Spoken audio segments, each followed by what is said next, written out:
Hello friends, welcome back to our channel smart stitch. இந்த வீடியோவில் நம்ம என்ன பார்க்க போகிறோம் அப்படின்னா, இந்த மாதிரி நார்மல் பெடன் மிஷினில் இந்த எம்ப்ராய்டரி டிசைனை எப்படி பண்ணுறது அப்படிங்கிறத பார்க்க போகிறோம். இந்த எம்ப்ராய்டரி டிசைனை நம்மளோட குர்த்தி, ப்ளவுஸ் எல்லாத்துலேயுமே நம்ம யூஸ் பண்ணலாம். ரொம்பவே நீட்டாக ரிச் லுக்கில் நம்மளுக்கு கிடைக்கும். ஆல்ரெடி நம்ம சேனலில் நார்மல் பெடல் மிஷினில் இந்த மாதிரி டிசைன்ஸ்லாம் எப்படி பண்ணுறதுன்னு வீடியோஸ் போட்டிருக்கோம்.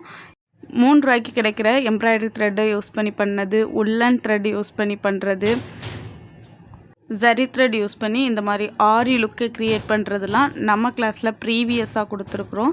எல்லா வீடியோஸையும் நீங்கள் செக் பண்ணி பாருங்கள், டிஸ்கிரிப்ஷனில் நான் உங்களுக்கு கொடுக்குறேன்.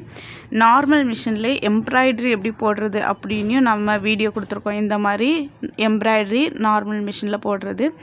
இப்போது இந்த மாதிரி சாக் பீஸ் யூஸ் பண்ணி ரவுண்டு போட்டுக்கோங்க. ரவுண்டை இந்த மாதிரி பிரிச்சுக்கோங்க.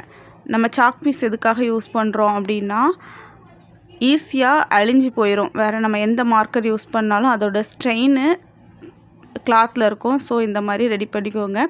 இந்த மாதிரி கொஞ்சம் சீக்வன்ஸ் எடுத்துருக்குறேன். கொஞ்சம் பெரிய சீக்வன்ஸாக, சைடு ஹோல் சீக்வன்ஸாக எடுத்துருக்குறேன். இது நார்மல் கிளாத்லேயே நீங்கள் பண்ணலாம். யூஸ்வலாக நம்ம கிளாஸில் அயன் பண்ணோம், கேன்வாஸ் யூஸ் பண்ணி அயன் பண்ணிவிட்டு தான் ஒர்க் பண்ணோம். ஆனால் இந்த ஸ்டிச்சு நம்ம எதுவுமே சேஞ்ச் பண்ண வேண்டாம். பாபின்லேயும் த்ரெட்டு சேஞ்ச் பண்ண வேண்டாம், பாபின்லேயும் செட்டிக்ஸ் எதுவுமே சேஞ்ச் பண்ண வேண்டாம். நார்மல் சூவிங் த்ரெட்டில் தான் நம்ம பண்ணுறோம்.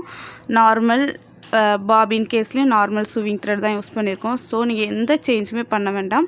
ஸ்ட்ரைட்டாக ஸ்டிச் பண்ண மட்டும் உங்களுக்கு தெரிஞ்சால் போதும். ஒரு 4 டைம்ஸ் நீங்கள் ஸ்டிச் பண்ணிங்கன்னா நல்லா திக்காக லைன் கிடச்சிரும். இந்த மாதிரி ஆப்போசிட்டில் இருக்கிற லைனில் ஸ்ட்ரைட்டாக ஸ்டிச் பண்ணுங்கள்.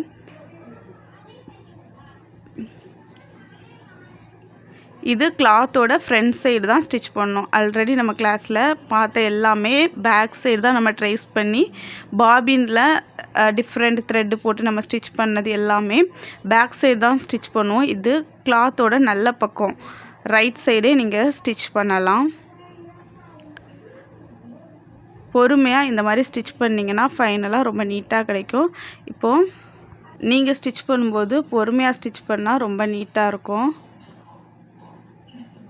இந்த மாதிரி அவுட்லைன் எல்லாமே நம்ம டிவைட் பண்ணியிருந்தோம். டிவைட் பண்ண எல்லாமே ஸ்டிச் பண்ணி முடித்ததுக்கப்புறம், டிவைட் பண்ணியிருந்த இந்த போர்ஷனுக்கு சென்டர் போர்ஷனில் மறுபடியும் ஸ்டிச் பண்ணோன்னா இன்னும் கேப் இல்லாமல் நீட்டாக கிடைக்கும்.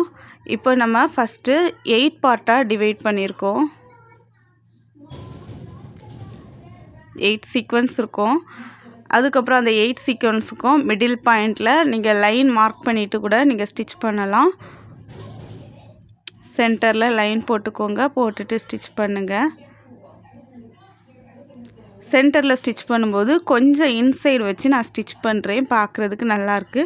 நீங்கள் உங்கள் விருப்பம் போல் வெளிப்பக்கம் கூட வச்சுக்கலாம். சென்டரில் ஸ்டிச் பண்ணும்போது நீங்கள் குட்டி சீக்வன்ஸ் கூட யூஸ் பண்ணலாம், பார்க்குறதுக்கு இன்னும் அட்ராக்டிவாக இருக்கும்.